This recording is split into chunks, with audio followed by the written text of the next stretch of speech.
Assalamualaikum warahmatullahi wabarakatuh. Kembali lagi di Kitabur and Cake. Kali ini kita akan membahas tentang tepung maizena. Ya, apa itu tepung maizena?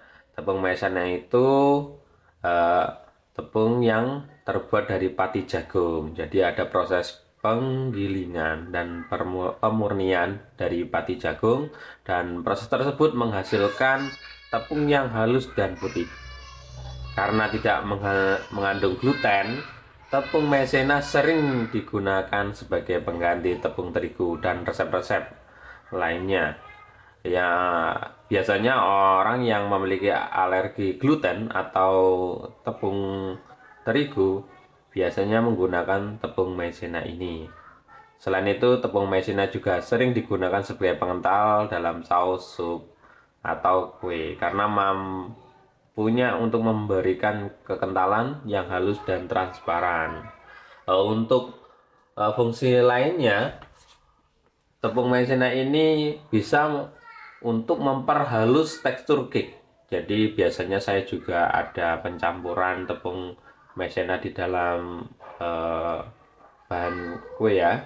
Terus juga berfungsi merendahkan kadar protein tepung, tapi kalau penggunaannya terlalu banyak, bisa-bisa tekstur cake-nya menjadi kering ya.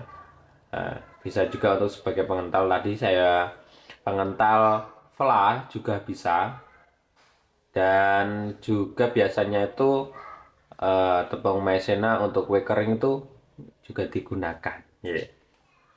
Untuk cara penyimpanannya,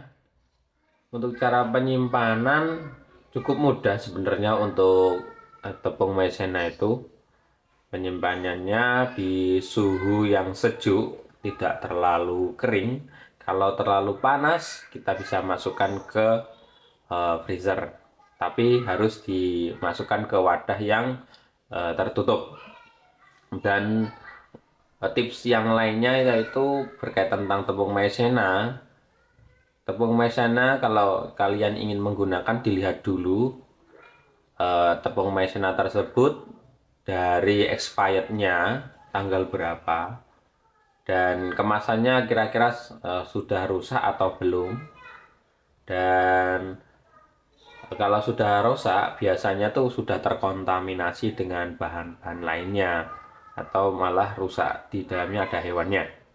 Untuk itu harus diperhatikan kemasannya. Kalau di gambar ini sudah saya sobek karena ya saya gunakan kemarin ini, dan ini kemasannya, kalau yang kemasannya ini ya kemasan yang ekonomis, ini tulisannya Masena, itu nggak tahu tipe atau gimana, tapi mereknya nggak berpengaruh, yang penting dalamnya juga tepung maizena. Dan yang ini kemasan yang cukup banyak orang kenal karena di minimarket atau di mall-mall besar untuk pembelanjaan itu ada kemasan yang ini ya. Kalau untuk soal harga memang berbeda kan, ya sesuai dengan kualitas, harga menyesuaikan. Dan selanjutnya untuk tipsnya, kalau penyimpanan maizena lebih dari 6 bulan ini yang sudah dibuka ya, yang sudah kita rasanya akan berubah. Jadi diperhatikan dulu, eh, dilihat dulu apakah ada perubahan dari tepung maizena tersebut, atau memang eh, baunya sudah menyengat atau yang lain. Dan hindarilah penyimpanan tepung maizena itu dekat eh, bahan-bahan seperti deterjen atau aroma-aroma kuat seperti duren yang lain, karena bisa berkontaminasi dengan bau. Dan yang tips yang terakhir yaitu untuk mencegah binatang, biasanya itu tepung maizena di dekat penyimpanannya dekat dengan bahan-bahan yang anti serangga yang alami seperti daun jeruk, daun pandan, ataupun daun salam, dan bahan-bahan yang alami yang lainnya. Mungkin itu saja tips dari saya dan pengenalan tentang bahan tepung maizena. Untuk video selanjutnya, kalau ada kritik dan saran dari teman-teman atau masukan dari teman-teman, silakan komentar di kolom komentar dan jangan lupa like, subscribe dan komen. Terima kasih.